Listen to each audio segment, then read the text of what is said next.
Olá, boa tarde, sejam bem-vindos. Hoje é dia 20 de abril, 15 horas e 6 minutos, mais uma live que a gente está fazendo para vocês aí da Escola Avançada de Tecnologia. Hoje, em especial, numa quarta-feira, porque amanhã é feriado, então nós conseguimos antecipar. Nossa live é quinzenal, ela faz parte daquele projeto que nós temos aí do intervalo da Escola Avançada de Tecnologia, que ia ser realizada em janeiro, e nós adiamos aí com o aval de todos os times participantes, das escolas participantes, para julho, 18 a 23 de julho. Então, a cada 15 dias, a gente traz um convidado especial, uma convidada especial, e a gente acaba falando um pouco mais sobre tecnologia. Estou vendo que tem muita gente conhecida já chegando aí, então a gente está muito empolgado pelo tema de hoje, que é a nossa sexta live, o papel das tecnologias na emergência climática. Sim, emergência climática. A gente está sempre falando em mudanças climáticas, e a nossa doutora especialista aí hoje vai falar um pouquinho por que a gente tem que e deve falar sobre emergência climática, né? Então, eu quero trazer agora hoje nosso primeiro ajudante, coordenador da área STEM, Carlos Oliveira. Seja bem-vindo, Carlos. Mais uma vez, um prazer estar contigo. Legal demais a live de hoje, hein? Vamos lá. Estamos ansiosos aí para nossa convidada aí nos trazer esse assunto tão interessante. E aí você está numa correria aí, porque a gente tem muita novidade do Alfalume para contar também, mas depois a gente acaba falando lá no final. E hoje, Carlão, a gente tem um convidado que é da casa, né? Que é o Júlio Ottoboni, nosso jornalista aqui do Instituto Alfalume, da ONG, Projeto Escola. E por que ele está aqui com a gente, né? Primeiro que nós somos uma grande família, a gente está sempre trabalhando em conjunto em prol da educação e dos projetos da Alfa, mas o Júlio, ele está coordenando o projeto Veros. O ano passado, bem que você se lembra, nós ganhamos prata na Coreia do Sul sobre o Veros, né, num concurso do Pé-Unesco lá, do Ministério da Educação da Coreia e do Pé-Unesco da Coreia. E no finalzinho do ano, nós emplacamos ouro no jornalismo, no ODS 16, né, Paz, Justiça e Instituições Confiáveis. Então, a gente tem aí um assunto do Veros que o ano passado tratou de fake news, mas aí o Júlio percebeu que tinha que fazer alguma mudança e pensou em mudanças climáticas, que agora a gente vai trazer aí também o tema de emergência climática, né, Júlio? Exato. Uma boa tarde a todos.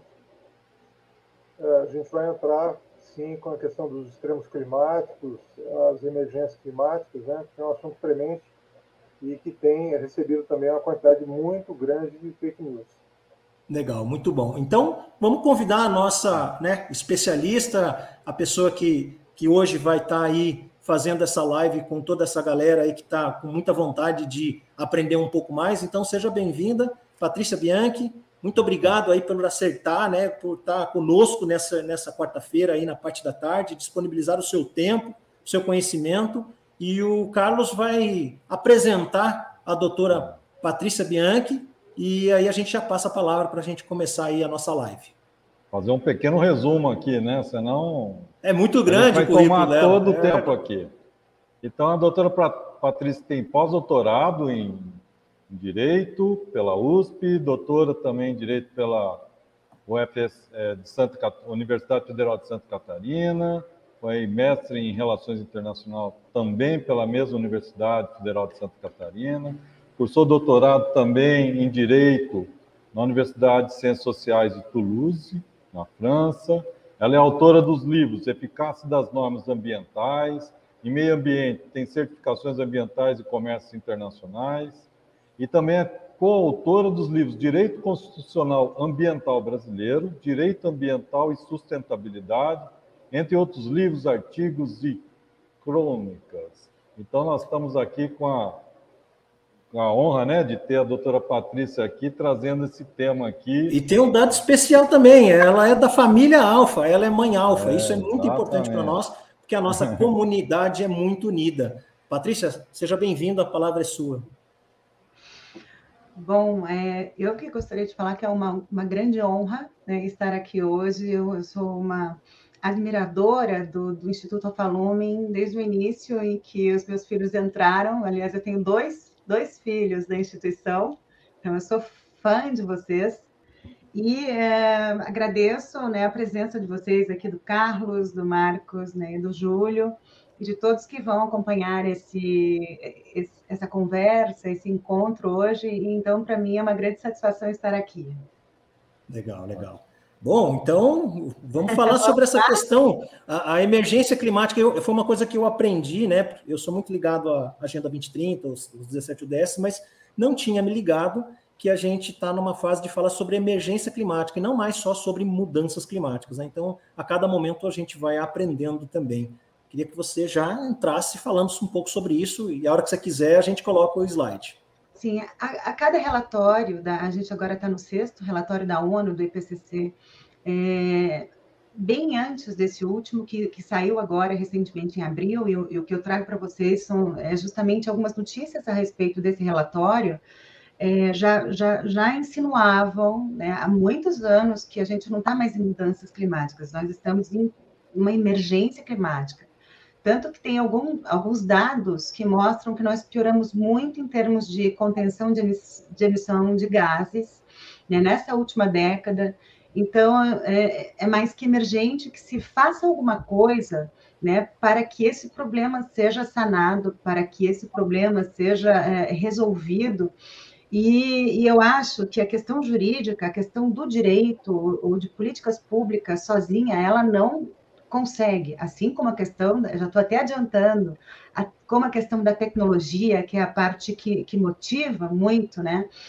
O alfa-lumen, a questão, enfim, eu tentei trazer questões relacionadas à robótica e à tecnologia propriamente dita, relacionada ao direito e à política pública, porque eu acho que é um conjunto de fatores, né, que precisam ser religados, precisam ser reunidos para que nós tenhamos efetivamente uma solução que faça diferença, né, que cause algum impacto na sociedade. Por isso que eu acho que hoje esse encontro é tão válido, né, porque eu trago alguns elementos e eu sei que vocês têm outros elementos e que unidos pode dar uma bomba atômica de resoluções muito importantes.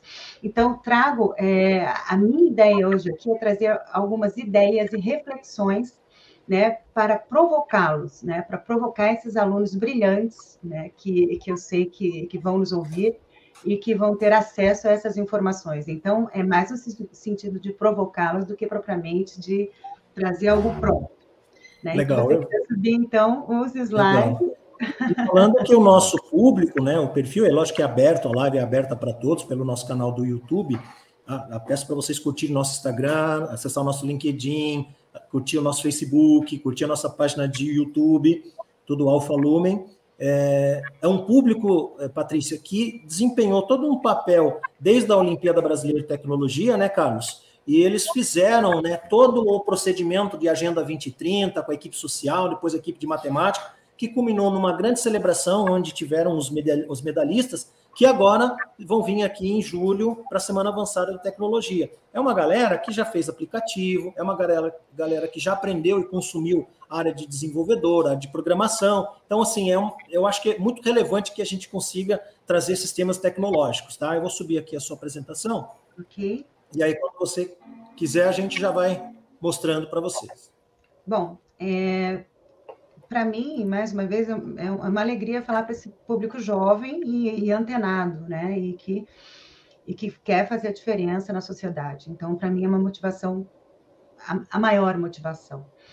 Então, hoje eu vou falar um pouquinho sobre várias características e aspectos que eu reputei mais interessantes sobre o papel das tecnologias no enfrentamento da emergência climática, né? O que uma professora de políticas públicas ambientais, o que uma professora que trabalha há 20 anos, né, com a questão ambiental tem a falar para vocês? Primeiro, próximo slide, então, partir da própria emergência climática, né? Então, hoje, não vou vir com definições aqui para vocês, não vim muito ao caso, mas eu acho que com a reflexão de que a gente está há 300 mil anos, cerca de 300 mil anos de história, né, do Homo sapiens, e 45 bilhões de anos de existência da Terra. Ou seja, a gente existe há muito menos tempo que a Terra. E nós conseguimos, né, com as nossas atitudes, com o nosso comportamento em termos econômicos, sociais e políticos, gerar uma nova era chamada antropoceno, que é uma era marcada pela atuação do homem na atmosfera, a atuação do homem no planeta Terra, né? Ou seja, e de uma forma muito negativa. A relação homem-natureza mudou tanto nos últimos séculos, né? Sobretudo nos últimos 2 séculos, que agora estão dando nome para essa nova era, que é o antropoceno. E aí, eu trouxe essa minha amiga aqui para vocês, que é a Lucy, que é que é a nossa ancestral, né? Ela não é Homo sapiens, mas ela é nossa ancestral, foi descoberta na década de 70, na Etiópia, enfim, e que tem ajudado muito essa explicação da espécie humana e da conexão com outras espécies. Há pouco tempo, inclusive, meus filhos, nós os levamos no museu, que tinha uma réplica da Lucy, e eu estou mostrando a Lucy aqui para dizer para vocês que talvez a Lucy nem imaginasse, né, o quanto nós interferiríamos na relação homem-natureza, ou ser vivo-natureza, a ponto de a Terra estar em determinado risco e que nós tenhamos que nos mobilizar em todos os âmbitos, né, em termos tecnológicos, em termos políticos, econômicos, sociais, para que a gente volte a determinada estabilidade que trará, né, um equilíbrio, e esse equilíbrio é uma possibilidade de vida na Terra, não só para o homem, mas para toda, né, a coletividade viva. Então, eu achei interessante, né, a expressão da Lucy, ela ficaria, eu imagino, com uma expressão parecida se descobrisse que, né, muito tempo depois, nós faríamos tanta bagunça, né? Mas vamos seguindo, então. E com relação à emergência climática, o que a gente precisa ter em mente, né, em termos, eu acho que de estrutura nacional e internacional, mas mais internacional aqui nesse slide, é que nós temos, né, o Acordo de Paris, nós já tivemos, né, a Convenção Quadro sobre Mudança do Clima, lá na década de 90, depois o Protocolo de Quioto, e o que mais se fala atualmente é o Acordo de Paris. Então, é ele que traz uma base jurídica e política, né, importante hoje, na atualidade, quando se fala em crise climática ou em emergência climática. Para vocês terem uma ideia, em âmbito nacional, aqui nós temos a Política Nacional sobre Mudanças do Clima, né, que ela foi uma política que foi transformada numa lei, a Lei 12.187 de 2009, e, em termos jurídicos, quando você tem uma lei, há alguns decretos e regulamentos que regulamentam essa lei, que falam um pouquinho mais dela, que detalham essa lei. E aqui nós temos um decreto que estabelece metas voluntárias, né, do Brasil para que a gente diminua a emissão de gases de efeito estufa. Outra questão importante que precisa também vir à mente nesse momento são a Conferência das Partes, né, que é um órgão, é uma conferência, um encontro, né, entre as nações ligada ao Acordo de Paris. Essa Conferência das Partes, que é a COP, né, a COP 21, 22, 23, são encontros anuais, né, com base no próprio Acordo de Paris, e que traz discussões, ajustes, atualizações a respeito de quais políticas serão estabelecidas, de quais ações serão intentadas, de quais financiamentos serão estabelecidos, né, ou passados em termos do problema, né, da emergência climática. E outro ponto importante é o painel intergovernamental sobre mudança climática, que é o IPCC. O IPCC, acho que vocês já devem ter ouvido falar, é um painel importante que reúne centenas de trabalhos científicos do mundo inteiro, né, que depois são avaliados, são compilados, né, são sumarizados, a fim de que nós tenhamos uma ideia mais exata possível das condições do clima, do que está sendo alterado, do que está sendo modificado, quais são os perigos, quais são os riscos, quais são as atitudes que precisam ser tomadas, né, do presente e no futuro. Então, esse painel, ele produz documentos múltiplos. Nós estamos no 6º, né, relatório, produz relatórios voltados tanto para pessoas, né, leigas, quanto para pessoas policy makers, né, tomadores de decisão.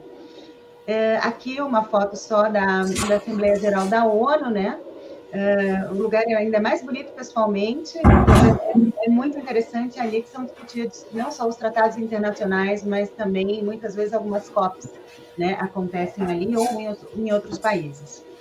E o que diz, né, o último relatório do IPCC? Então, eu trouxe só alguns elementos para que nós nos situemos aqui a respeito do que esse último relatório ele traz.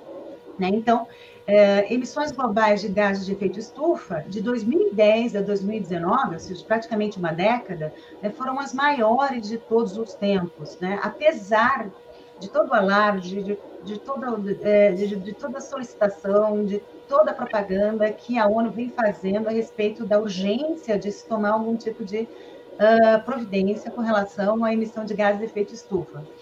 Foram 9 bilhões a mais por ano, né, que na década anterior. Bem mais do que em qualquer outro período da história humana. Ou seja, parece que nós não aprendemos, né, muita coisa com as últimas décadas de trabalho da ONU, de cientistas, de IPCC, enfim. As emissões oriundas das chamadas mudanças do uso do solo e florestas, que diz respeito mais ao Brasil, elas são responsáveis, né, 11% do total dessas emissões.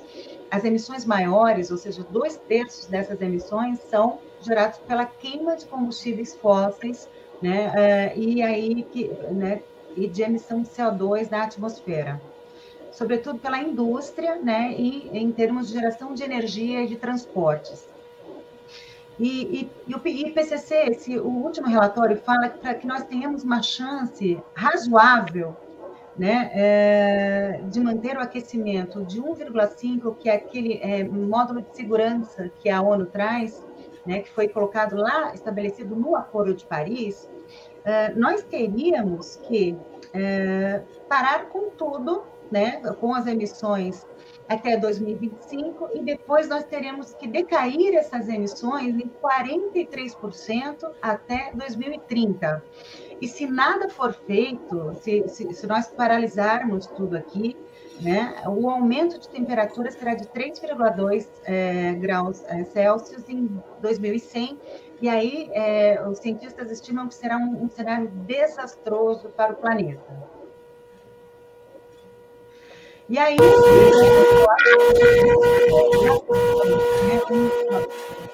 um meme, pelo menos parecido, né? Porque as pessoas, sobretudo as pessoas mais velhas, gerações mais antigas, costumam dizer, nossa, que tormenta, nunca vi uma tormenta como essa, o clima tá louco, né? Aí a criança aqui olhando, sim, o clima tá louco.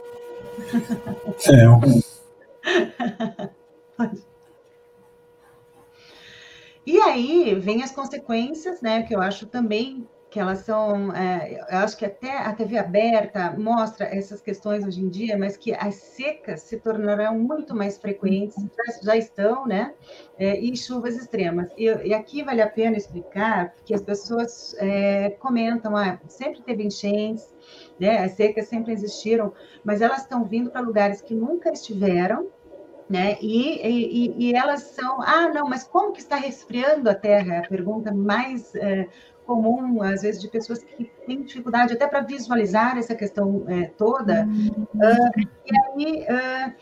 E é uma das características justamente dessa crise ou dessa emergência climática, é justamente isso, uma África onde existem questões relacionadas das chuvas extremas, né? E logo ali do lado uma seca muito, muito forte. Então, esses fenômenos, eles só tendem a aumentar, e isso é uma previsão dos cientistas, né, do IPCC, e desses relatórios que vêm informando isso já há muito tempo. E, obviamente, isso vai trazer um grande prejuízo para a agricultura. Esse último relatório traz, inclusive, números relacionados ao prejuízo estimado e que, normalmente, ele é subestimado, né? Ele acaba sempre sendo pior para a questão da soja brasileira, do arroz brasileiro.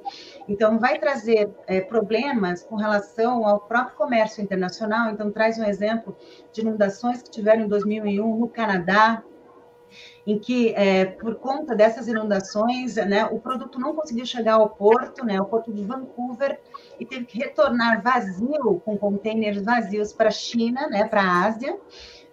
Então, trazendo impacto para as relações internacionais, para as exportações, para o transporte marítimo internacional, uma grande consequência para a distribuição e para a própria produção de alimentos, é uma ameaça, né? Porque a previsão é que nós tenhamos escassez global de alimentos, um aumento de preços, uma indisponibilidade de água, né? Os recursos hídricos, eu acho que é um dos pontos mais importantes, né, dessa questão.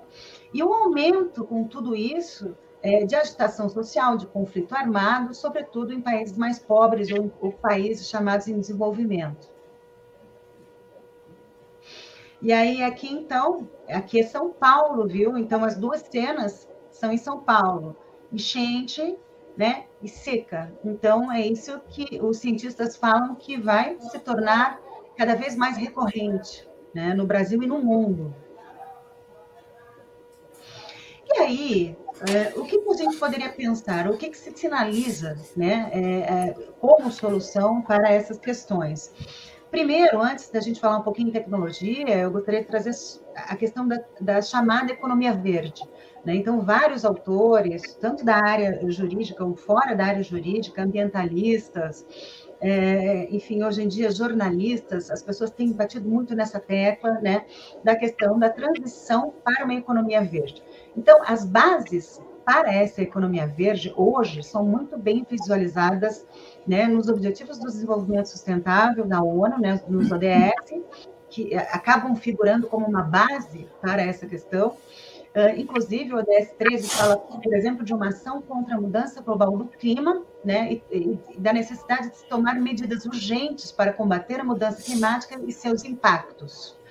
E só para informá-los aqui, partindo um pouquinho para a minha área, nós temos um artigo na nossa Constituição, na Constituição Federal de 88, que trata dos objetivos da ordem econômica brasileira. E, entre as finalidades do objetivo da ordem econômica, que estão lá estabelecidos na Constituição Federal, está existência digna e justiça social.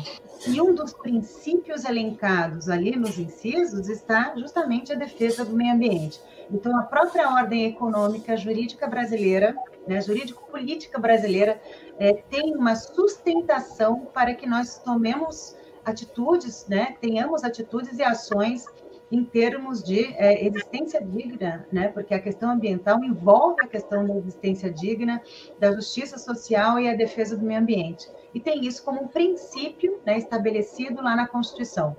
E o artigo 225 da Constituição, que é o coração, né, da questão ambiental, que diz que todos temos o direito ao meio ambiente ecologicamente equilibrado, né, e que é um dever nós defendermos esse bem meio ambiente, não só o poder público, mas também toda a coletividade. Aqui, então, a gente está falando em poder público e privado e organizações, enfim. Aqui, então, os objetivos, né, do desenvolvimento sustentável, que hoje são a base, a meta e uma grande orientação em termos internacionais e nacionais, né? E outra coisa importante, eu acho que é a coisa mais importante, a gente falou do objetivo 13, que trata da questão climática, mas esses objetivos, eles são indissociáveis, né? Eles estão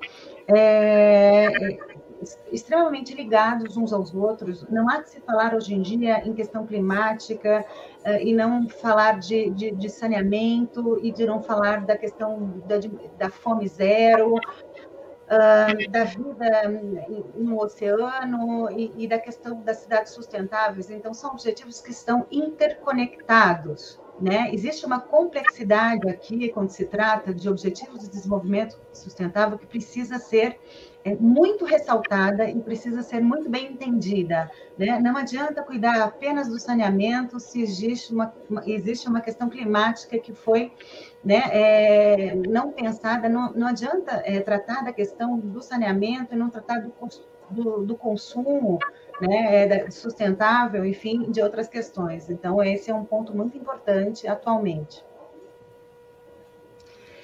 E aí, quais são as ações que poderiam ser feitas, intentadas no âmbito da transição, né? Então, de uma forma prática, o próprio programa sobre o meio ambiente da ONU fala que o objetivo dessa economia verde é uma melhoria do bem-estar para a humanidade, né? Igualdade social, diminuição de riscos ambientais. Os autores trazem muito que essas crises atuais, elas têm muito a ver com o uso inadequado do capital. Então, sempre se investiu muito em combustível fóssil, sempre se investiu muito em atividades que traziam muitas externalidades negativas. Externalidades negativas é tudo aquilo, por exemplo, que uma indústria produz, né, e que é lançado para a coletividade, ela não arca com esse custo.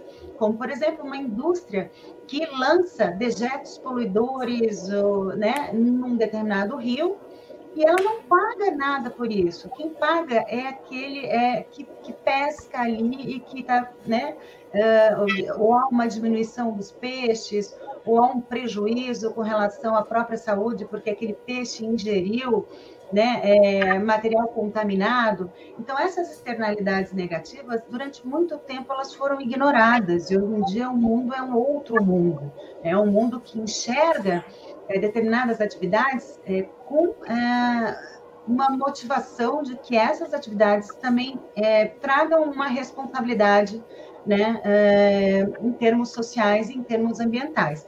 Então, quando eu falar aqui de externalidade negativa, é tudo aquilo que se produz e que é socializado, né, com a comunidade, que é dividido com a comunidade, e ela não pediu por isso, e ninguém paga por isso. Ninguém paga a limpeza, ninguém paga pela saúde das pessoas e tudo mais.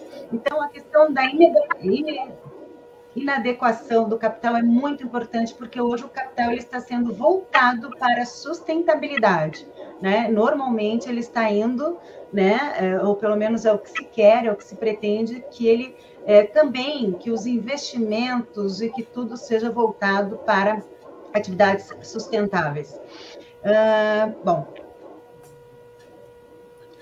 e aí, aqui eu elenquei vários, vou citar só alguns, né, que normalmente a doutrina traz e a literatura traz para que se faça essa transição, né, para uma economia verde, ações. Por exemplo, né, na área ambiental, avaliação de impacto ambiental. A avaliação de impacto ambiental está previsto na Constituição e na Lei da Política Nacional do Meio Ambiente. É preciso que se tenha, né? Por quê? Porque o governo ele precisa ter uma ideia, os administradores públicos, se determinada atividade, determinado serviço ou produção vai ter impacto no meio ambiente, qual vai ser esse impacto? E se for autorizada a atividade, quais são as providências que precisam ser tomadas? Enfim, é uma questão de transparência, é uma questão de controle e de segurança para a própria comunidade. Falam-se também em pagamentos de serviços ambientais, esquemas de financiamento, transferência de tecnologia, né, para setores de economia verde, para incentivar esses setores, uma reforma, uma mudança fiscal, né, que taxe atividades nocivas ao meio ambiente, né, e que vão refletir na própria comunidade de uma forma muito negativa, e que incentive, né, atividades sustentáveis, ou seja, em termos fiscais, a administração pública ela pode induzir, né, de alguma forma, atividades interessantes para o meio ambiente, para o social, e atividades que, até por acordos internacionais, nós nos comprometemos a ir deixando para trás. Bom, procura de investimentos públicos em setores verdes, tornar mais verdes os próprios contratos públicos, melhoria de regras e regulamentos, bem como a execução, né, e fiscalização dessas regras e dessas normas. E em nível internacional, eu acho que o que eu poderia dizer aqui é a questão da cooperação, é uma questão fundamental, sobretudo em termos tecnológicos, né? Então, tem muita tecnologia avançada, Estados Unidos, Europa, sobretudo na Europa, em termos de energia eólica, energia solar, enfim, e que, já que o interesse é comum, nós estamos falando de uma questão global, a questão da cooperação em nível internacional é muito importante.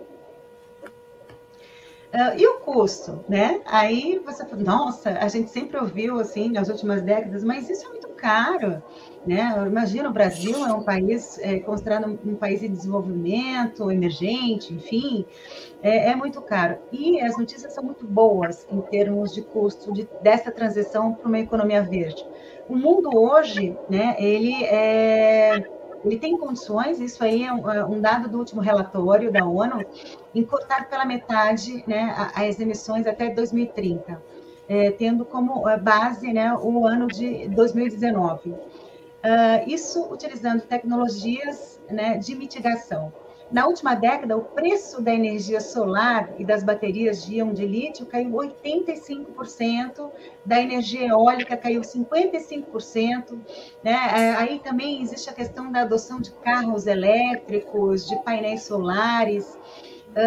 E aí houve uma entrevista com Paulo Artacho, que é um físico que trabalha na USP, professor, que falou uma coisa bem interessante, né? Ele disse que o custo da mitigação é alto. Alto, não, nem tanto, né? E talvez num primeiro momento, mas o custo de não reduzir emissões é pelo menos 3 vezes mais alto, né? Então, fala-se hoje, por exemplo, de uma dúvida em termos de investimento no pré-sal aqui no Brasil, porque já se está falando em petróleo encalhado, porque essas tecnologias solares e eólicas, entre outras, elas estão desenvolvendo e o preço está caindo tanto que existem alguns cenários de um otimismo muito alto, né, com relação a elas, e falando, inclusive, em encalhe de tecnologias ultrapassadas que estão trazendo tanto problema, né, para a nossa sociedade, não só brasileira, mas mundial. Olha quem ficou feliz com isso. Né? Então, com o preço, né, que está caindo, porque era muito caro, então esse cara ficou muito feliz com isso, porque ele gosta de ganhar dinheiro e ele vai entrar nessa nova onda, né? É claro. Vamos lá.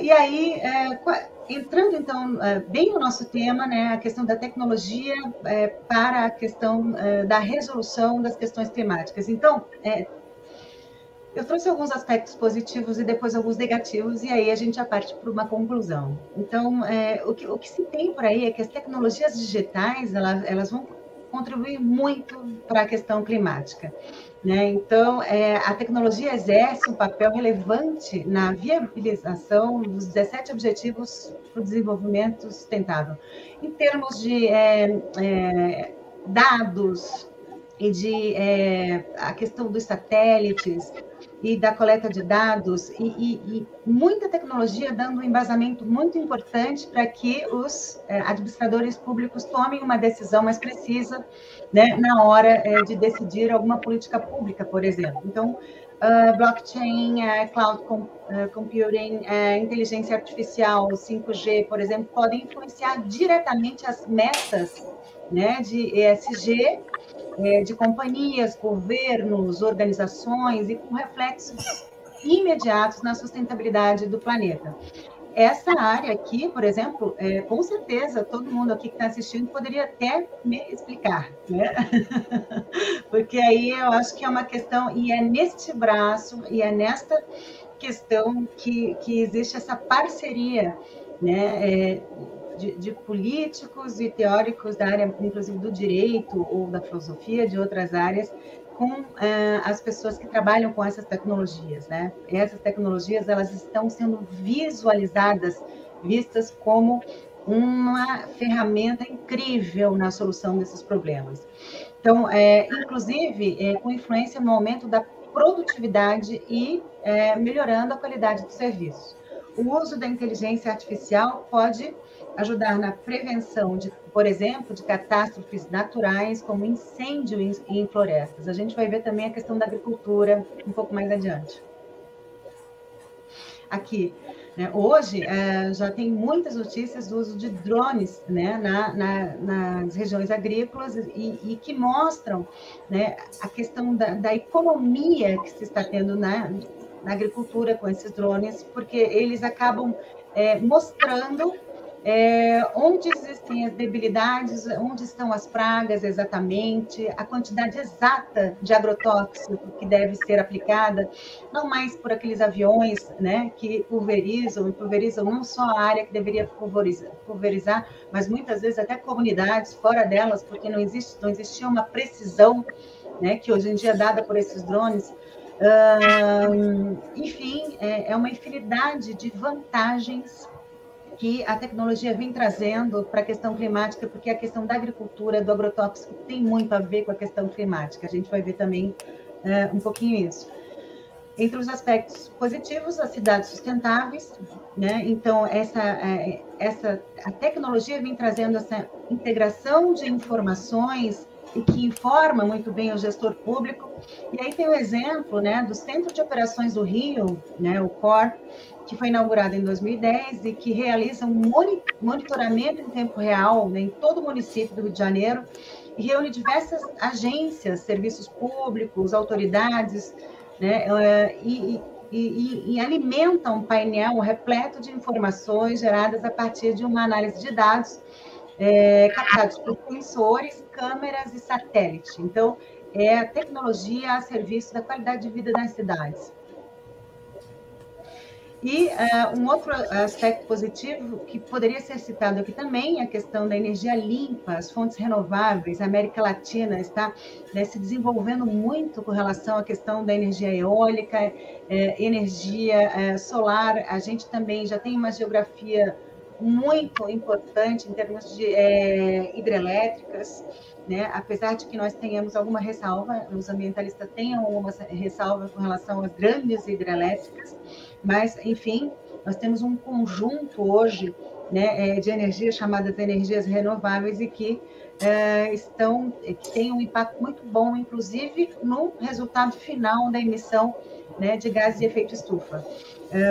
Nós temos um grande problema, por exemplo, foi relatado num relatório do Banco Mundial, né, que traz a América Latina como uma região de pouca inovação em termos de transformação, ou em termos transformacionais, e também em termos de baixo investimento em pesquisa e desenvolvimento, infelizmente, né? Infelizmente. Aqui o maior parque solar do Brasil, o Parque Solar Lapa, na Bahia. Lindo, né? Aqui o parque eólico, né, Sheringham Shoal da Inglaterra, né? Então aqui offshore. E ainda só para citar alguns outros aspectos positivos da tecnologia para o enfrentamento da emergência climática, né? Carros elétricos, a questão do lixo eletrônico, que é um problema gigante em termos ambientais, né? Eu não sei se vocês já ouviram falar na obsolescência programada, né? Ou seja, em termos muito simples, é aquilo que é programado para ter uma vida útil, né? Um celular para durar 2 anos, uma máquina de lavar para durar 4 anos, uma geladeira. Então, isso foi algo que aumentou muito, né, o lixo eletrônico. Isso traz um mal muito grande, né, questões muito negativas para toda a sociedade. Então, aqui, algumas empresas que têm feito estudos para nós voltarmos, né, eu achei muito interessante a antiguidade, há uma época em que uma máquina de lavar, por exemplo, durava décadas, ou que né, enfim, então se está trabalhando mais em questões relacionadas a essa longevidade, né, com relação a aparelhos e tudo mais, para que que haja uma diminuição nesse lixo eletrônico. E agora, eu vou pontuar para vocês algumas questões negativas, né, que a tecnologia trouxe para a questão ambiental. Então, a primeira poderia ser a Revolução Verde, que foi uma chamada Revolução Verde, porque era uma promessa de que a agricultura teria um sucesso tão grande que acabaria, inclusive, com a fome no mundo. E tratava-se de um pacote técnico-científico, né, um pacote, um tipo de um receituário para o agricultor, não foi só aqui no Brasil, foi no mundo inteiro, para que ele adotasse e para que obtivesse sucesso. houve um certo aumento da produtividade com esse pacote técnico-científico, mas teve várias outras questões bem importantes que não se fala muito, né? Primeiro, a poluição dos solos, né, com a questão dos agroquímicos, a poluição dos rios, né, o que vai para o solo vai também para os rios, para os recursos hídricos. Hoje nós temos estudos que demonstram que nós temos vários tipos de agrotóxicos, inclusive aqui em São José dos Campos, né, e em todas as cidades do Brasil, que chegam nas nossas torneiras, porque o serviço de limpeza público não dá conta, né, de tantos químicos. E, além disso, o êxodo rural na época, a quebra de vários agricultores que não puderam se adequar a esse lobby, né, a um lobby que foi exercido pela indústria, sobretudo norte-americana, e dizer que isso tudo foi um aproveitamento, na verdade, de químicos que foram utilizados na Segunda Guerra Mundial. Né? Então, opa, o que nós vamos fazer com isso agora? Vamos usar isso aqui para acabar com as pragas, né, entre aspas, da agricultura. E aí, então, a gente entrou num fenômeno muito grande de pulverização por agrotóxicos, e hoje isso nos traz uma consequência muito grande, e nós estamos tentando reverter, né, olhando um pouquinho para a agroecologia, olhando um pouquinho a questão dos drones que a gente viu anteriormente, para diminuir e para tentar equalizar essa situação e a gente chegar a alguma solução, né, para a questão deste envenenamento que nós estamos produzindo hoje em larga escala. Ok? E aí, esse meme eu achei muito engraçado também, porque brasileiros consomem 7 litros de agrotóxicos por ano, foi uma notícia que saiu recentemente na imprensa, e estão tão bonitas, né? Então, nem sei qual escolher. Escolhe qualquer uma, né? Porque estão todas envenenadas. E eu, em conversa com colegas, é bem interessante, porque fala, eu compro só naquele lugar porque a maçã é linda. Eu compro lá porque a laranja é linda. Então, eu falei, olha, me desculpa eu te dizer, mas quanto mais bonita, é porque se chega um bichinho, né? Porque não está tão envenenada. Então, se você vê, por exemplo, um mamão que está com, né, um pontinho, compra que ele não está tão, né? Uma maçã, não, mas eu só gosto do, né? Está perfeito, então, olha, desconfie. Bom, mas é isso. E aí, as tecnologias, então, alguns aspectos negativos também aqui, que eu poderia citar para vocês, energia atômico-nuclear.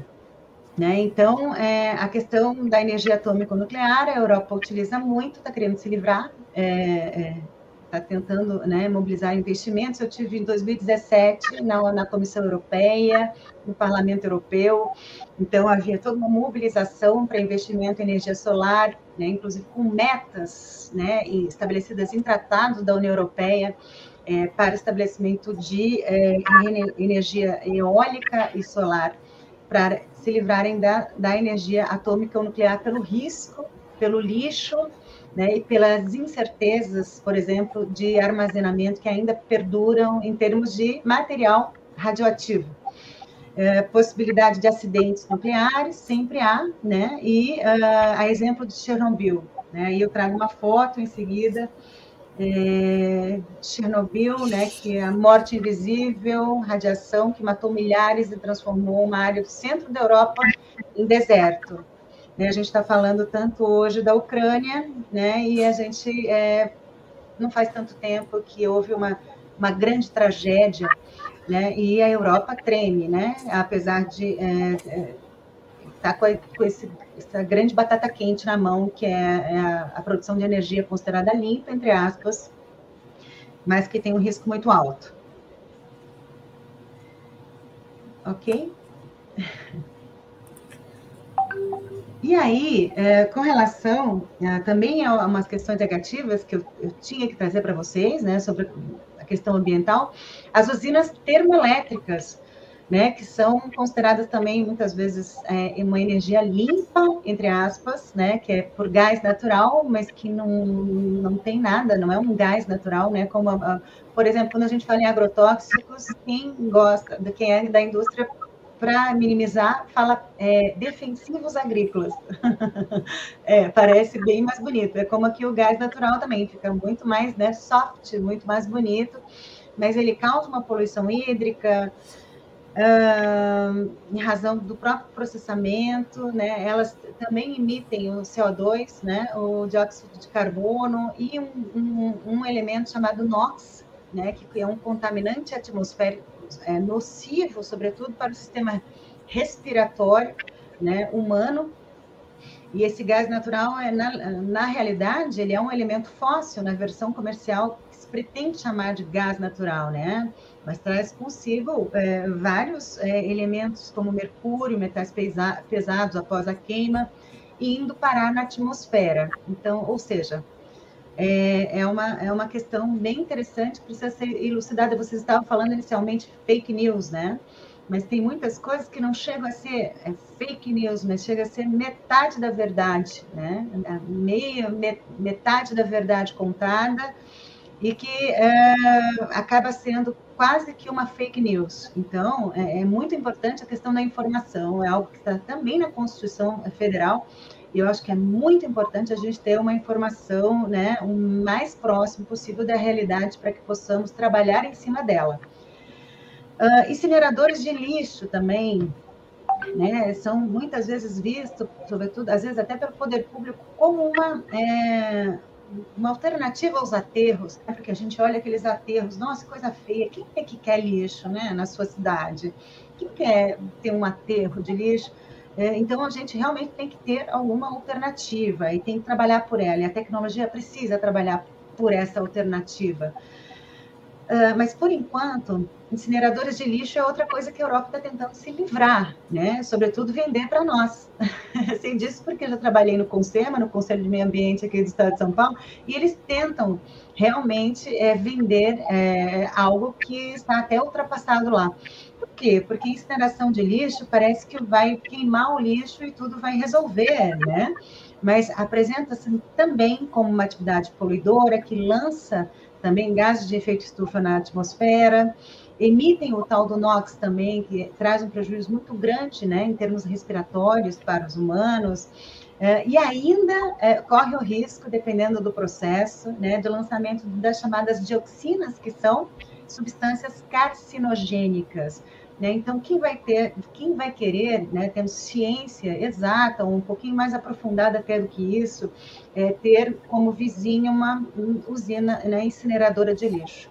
Né? E lembrando que isso vai de encontro, é contrária à nossa política atual, né, de resíduos sólidos, que é uma política bem interessante, que se fosse aplicada, de fato, nós teríamos um pouco mais de sucesso com relação à administração desse lixo. Ok? Então, trouxe esses exemplos, né, bons exemplos, maus exemplos, para já dizer para vocês, eu acho que até o que vocês já sabiam, que a tecnologia ela tem duas faces, ela pode, né, matar, tanto que a gente tem todos esses cálculos de gases de efeito estufa, e a gente tem até as metas do Tratado de Paris, baseado na Revolução Industrial. A partir da Revolução Industrial, houve, né, um grande aprofundamento das questões relacionadas ao meio ambiente e de uma forma negativa. Então, existem aspectos positivos e negativos. Isso é bom, né, que se tenha em mente. E agora, né, o que fazer? O que eu poderia sugerir, a gente já está caminhando aqui bem para o final mesmo, então, o que fazer, né? Parece-me que a gente não pode apenas, né, contar com a ciência e com a tecnologia. Ela é fundamental hoje para que a gente dê uma guinada nesse sistema, né? Mas precisa ter também soluções que relacionam saídas políticas, econômicas e sociais. Né? O que a gente viu ali nos Objetivos do Desenvolvimento Sustentável precisa ser harmonizado, precisa ser religado. Né? E a tecnologia, ela tem que servir como uma ferramenta, ela não é uma solução isolada. Né? Por exemplo, uma tecnologia que não traz muito benefício, ela precisa ser pensada em conjunto pela comunidade que vai adotá-la, certo? E é aí que entra a governança ambiental, né? Como uma solução que vai ditar os caminhos e as consequências que nós teremos nas próximas décadas. E é aí que vocês entram. É aí que o pessoal do Alfa Lumen, esse pessoal, né, afiado, inteligente, e que quer causar impacto social, que quer fazer diferença, entra. Né? Porque governança não é só político, né? Governança também é a comunidade que atua para que essa governança funcione bem. E aí nós temos uma lei muito importante, que é a Lei da Política Nacional, que tem todo um sistema que já existe para que isso dê certo, né? Pode até mudar aqui. E aí as minhas reflexões finais, eu acho que é o último slide, né? E que eu sugeriria, ou que eu traria aqui mais como uma provocação, né, para todos vocês.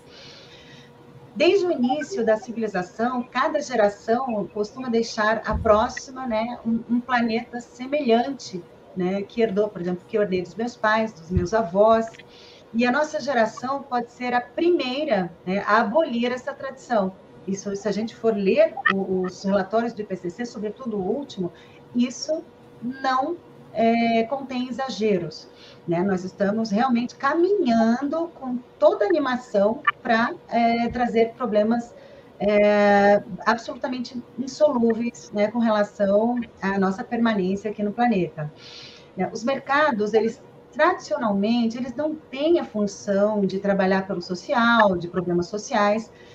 Então, por isso que as políticas públicas, elas precisam ser adequadas, né? Precisam ser políticas públicas que orientem de uma forma fiscal ou não este mercado, né, a poder adotar ações sustentáveis e tecnologias sustentáveis a fim de que esse objetivo, né, de seguir os ODS da ONU, sejam realmente atingidos.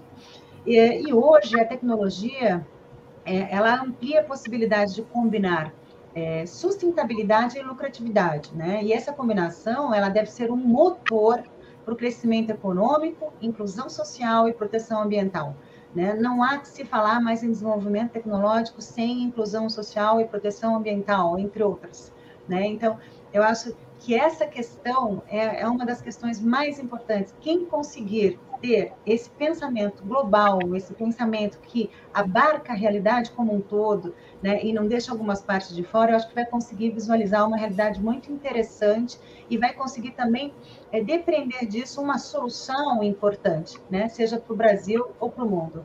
E aí a pergunta última que eu faço para vocês e que eu deixo, né, se você pensa que a governança ambiental, né, não tem nada a ver, né, com a sua vida, né, e eu digo que ela tem, né, ela tem a ver com o que você come, né, com as aprovações que estão tendo aí de, né, recordes de veneno, ela tem a ver com o ar que você respira, né, com as aprovações que nós temos hoje de usinas ou de possibilidade de transporte, um transporte, né, uma rede viária que muito polui. Então, do ar que você respira, do que você se alimenta, né, do seu lazer, né, da oportunidade de trabalho, a governança ambiental, ela entra na sua casa todos os dias e ela vai deixar uma herança muito importante para os seus filhos e para os seus netos. Né? Então, essa era a questão que eu gostaria de trazer aqui para vocês e eu agora gostaria, então, de ouvi-los também. Muito, muito legal, Patrícia. Eu anotei até algumas coisas aqui, mas antes disso eu vou passar aqui rapidamente agradecer a presença do Alexandre, da Euclides, Yara, Abigail, Ana Júlia, o João Augusto, a Yara de Maceió, Lagoas, a Ana Júlia de Parnamirim, no Rio Grande do Norte, Euclides de Miguel Junqueira, Araçatuba, São Paulo, José Augusto de Nova Iguaçu, e aí tem já alguns comentários aqui que a gente daqui a pouco também vai falar um pouquinho. Muito relevante essa inclinação e essa palestra, Carlos. Eu percebi uma coisa que, assim, a tecnologia como ferramenta, né, não como uma solução isolada, mas de forma precisa, né? Ela vai trazer benefícios porque ela vai fazer aquele ajuste fino, como você disse, Patrícia, em algum momento, que antigamente passavam os aviões e jogavam o agrotóxico que precisava, e hoje em dia você já tem, por conta da tecnologia, uma precisão que cada vez mais, né, Carlos, vai afinando esse ajuste. Eu acho que o caminho, a tecnologia ser como uma ferramenta. Esse pessoal todo que participa da UBT, eles fazem aplicativos baseados em algum problema identificado na região ou nas regiões que estavam, e eles tiveram que ter acesso aos 17 Objetivos de Desenvolvimento Sustentável, compreendê-los e tentar encontrar algumas respostas para chegar nos aplicativos. Então, a tecnologia deles hoje não é construir um robô, não é construir uma nave ou um drone, mas eles criarem aplicativos para que possam receber dados. O que você achou de interessante, Carlos, na live de hoje? Tem bastante coisa aí. Eu fiquei pensando, como governo é uma coisa, como grandes corporações, eu não sei como é que está o pequeno agricultor ou pequenos grupos não organizados, né? Ou que não são representados, como é que fica isso, mas talvez aí eu fuja muito do assunto, mas eu fiquei um pouco questionando sobre isso, né? Que eu não tenho dados nem para eu posso só comentar, Carlos, aqui. Essa é uma parte que me encanta, inclusive. 70%, cerca de 70% do que nós comemos é do pequeno e médio agricultor, o chamado agricultor familiar. Ele está conseguindo fazer uma guinada bem mais importante para a questão da agroecologia, orgânicos, ele está... Por quê? Porque o mercado também tem aumentado, o preço tende a diminuir, porque a demanda aumenta, então, né? E existe já uma movimentação paralela, né, há algumas décadas com relação a isso. O grande problema quando se fala da questão ambiental é do agroexportador. Querendo ou não, é daquilo que nem permanece aqui. É da terra que é utilizada e normalmente ela é depredada e o alimento ele vai para fora.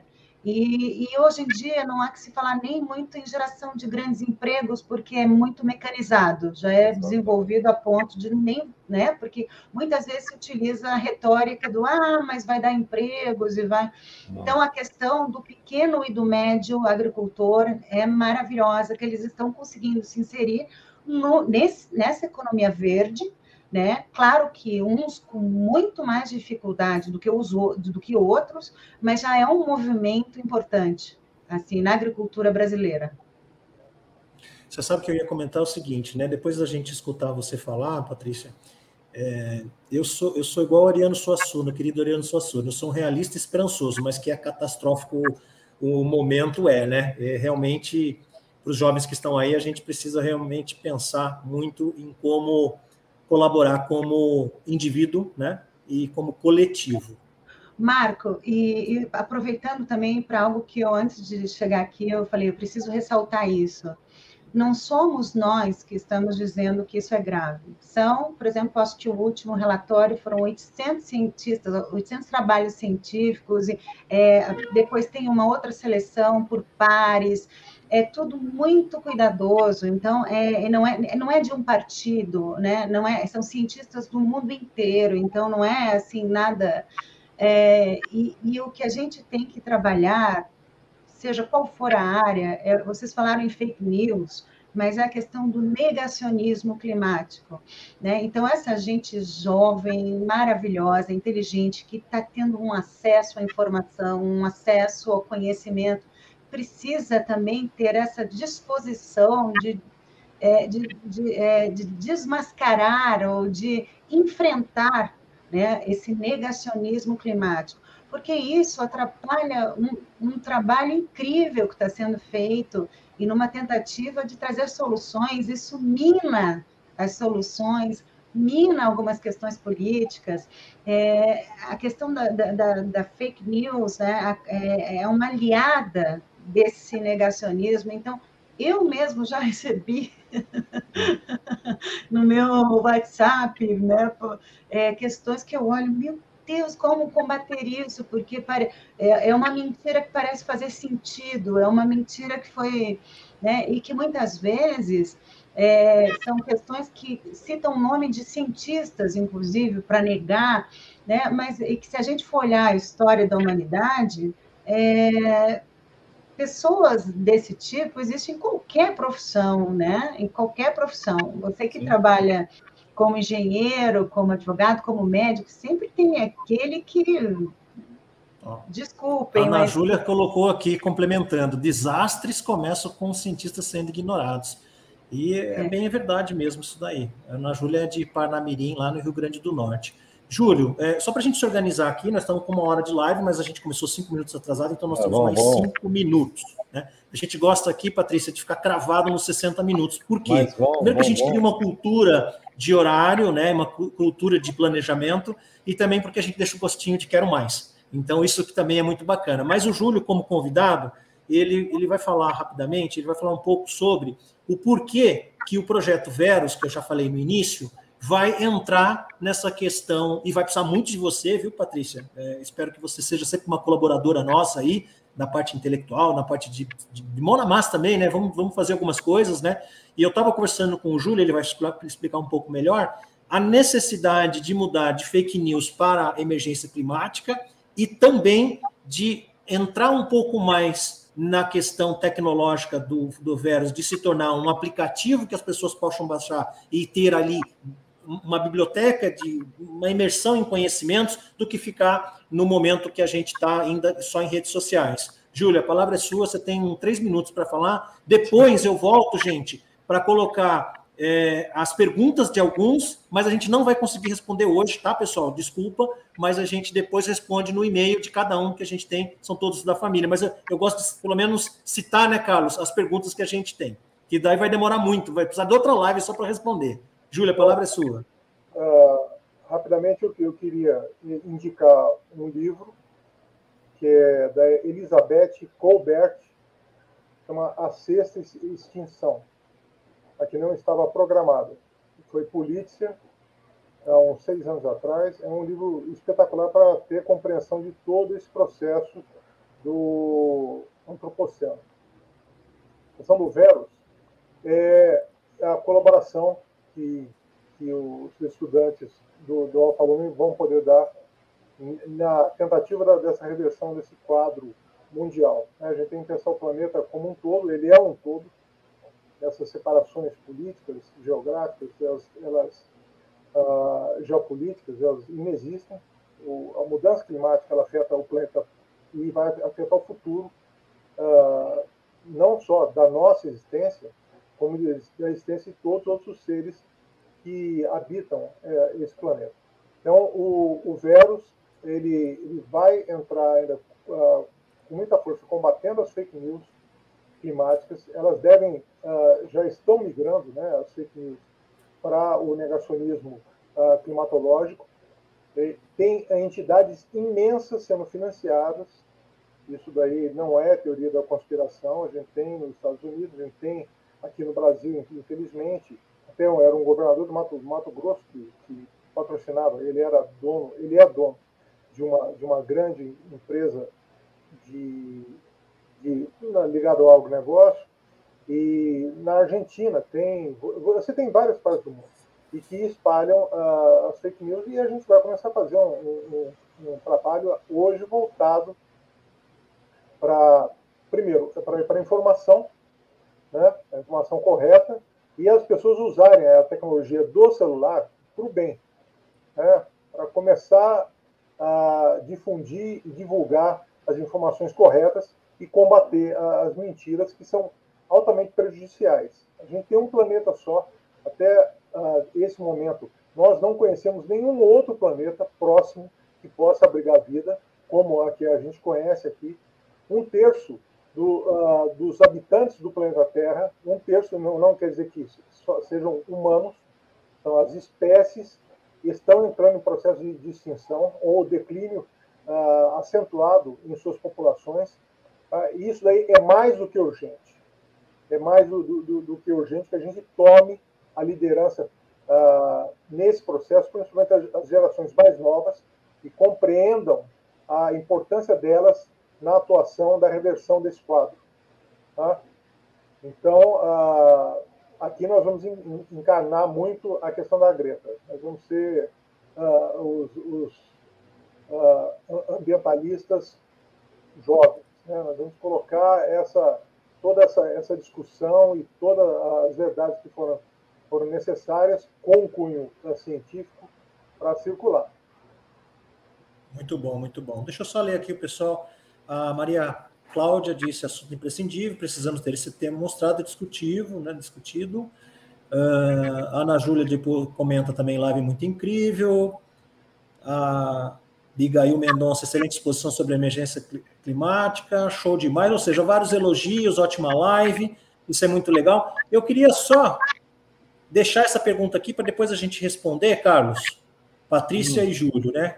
A pandemia melhorou ou piorou a situação ambiental? Por causa do lockdown, né? Muitas pessoas ficarem em casa, qual é o efeito disso? Vamos fazer o seguinte, vamos tentar nós quatro encontrarmos algumas respostas, alguns dados importantes, e aí a gente faz até um release, Júlio, sobre isso, e aí já até lança lá como um post junto com a equipe sua de jornalismo, né, de oficina de jornalismo. Acho que fica até mais interessante, Euclides, da que a gente possa responder isso com um artigo ou com um release. Vocês topam? Não, fechado. Legal. Eu queria, então, escutar, para finalizar, o Carlos, né, fazer a sua observação aí, trazer um pouco das novidades rapidamente da Alfa Lumen, e aí a gente já se despede também do Júlio, e a Patrícia finaliza para que a gente possa encerrar mais ou menos dentro do prazo. Temos várias coisas, mas a gente pode deixar para a próxima live aí, que a gente já vai estar mais fechado, né, o escopo das coisas, mas temos novidades aí logo bem próximo aí. Eu acho que vai ser interessante. Acho que essa parte aqui de direitos ambientais e tudo mais também está envolvido aí com agro e tudo mais. Acho que vai ser... Acho que aí a gente abre aí com uma coisa, como o Marco sempre diz aí, né? Esse é um papo inicial, mas eu tenho sentido essa falta de depois a gente explorar um pouco mais, assim, dar o passo adiante, né? Sim. Da parte básica, a gente começar até pegar um case prático e discutir sobre. Aí fica a minha provocação aí para a Patrícia. Uma das nossas dinâmicas, né, Carlos, é quando a gente tem um convidado ou quando a gente aproxima-se de um parceiro, a gente precisa ter um propósito que precisa ser convergente em algumas, né, pelo menos na maioria das coisas, e é por isso que a gente seleciona muito bem quem está conosco, mas precisa ter, além disso tudo, um desdobramento, o que significa que a gente não vai simplesmente ter agora aqui uma fala da Patrícia e a gente não desdobrar isso. Já provocamos aí para a gente fazer um artigo ou um release, e que depois a gente faça outras oficinas, para que a gente possa ter uma situação mais perene, né? Que a gente possa construir um pouco mais de informações.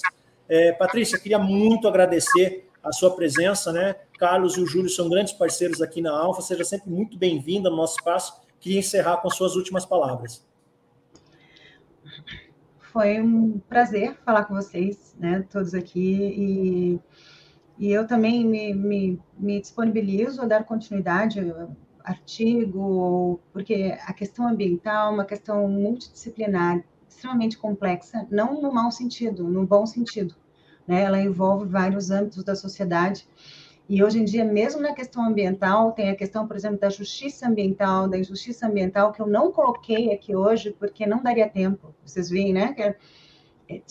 Daria vários outros desdobramentos, que falaria, por exemplo, da desigualdade, o que os países mais ricos estão fazendo em termos de gases, o quanto que a gente produz aqui, né? E só adiantando, os países mais pobres produzem infimamente menos, né, poluição, e eles, enfim, como funciona isso em termos internacionais? Então, são assuntos extremamente relevantes e importantes para essa garotada que está chegando aí. E a última coisa que eu gostaria, então, só para fechar mesmo, é dizer que, para eles, né, para esse pessoal jovem que está vindo aí, vocês que vão dar essa guinada, né? A gente está dando só uma mão. A nossa geração vem só para, né, dar esse apoio, né? Apoio, como vocês falam no Alfa, apoio ao talento, porque quem vai vir com talento e vai com tudo são vocês. Eu fico realmente até emocionada quando falo isso, porque acredito nisso.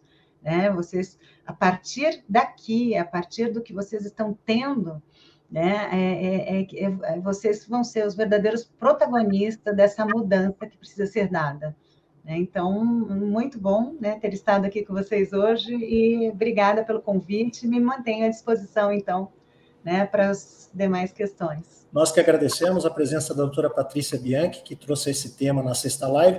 A próxima live, galera, vai ser daqui 15 dias, no dia 5 de maio, das 15 às 16 horas, com o professor Loures, do ITA. Vai ser super legal também. Ele já esteve conosco lá atrás, no início das inscrições da OBT, o Carlos lembra muito bem, foi uma grande palestra, e ele vai estar de novo falando com a gente aí daqui 15 dias. Quero dar uns recadinhos para vocês. Acesse o nosso site, www.alfalume.org.br, curta a gente no Instagram, no LinkedIn, vê as matérias lá que o Júlio está postando, nós estamos postando, as últimas atividades da área STEM, da área de entretenimento que a gente tem, da área de empreendedorismo, tem uma série de atividades que o Alfa não para. Então, agradeço a presença de todos, pessoal aí, show. Todo mundo que fez a inscrição no Simpla vai receber o certificado, e é muito legal vocês guardarem o certificado. Eu sei que a Ana de Rio Grande do Norte coleciona, ela mandou, ela tem 5 certificados, acho que ela tem a sexta, porque ela já vai estar aqui. Gente, um grande abraço a vocês, um ótimo final de semana, prolongado, porque amanhã já tem feriado, para quem vai trabalhar, um ótimo trabalho a todos. Amanhã eu e o Carlão já estaremos 11 horas da manhã novamente, né, Carlos? Exato. Grande abraço aí para vocês. Amanhã tem trabalho. Tudo de bom. Obrigado, Patrícia, mais uma vez. Tchau, tchau.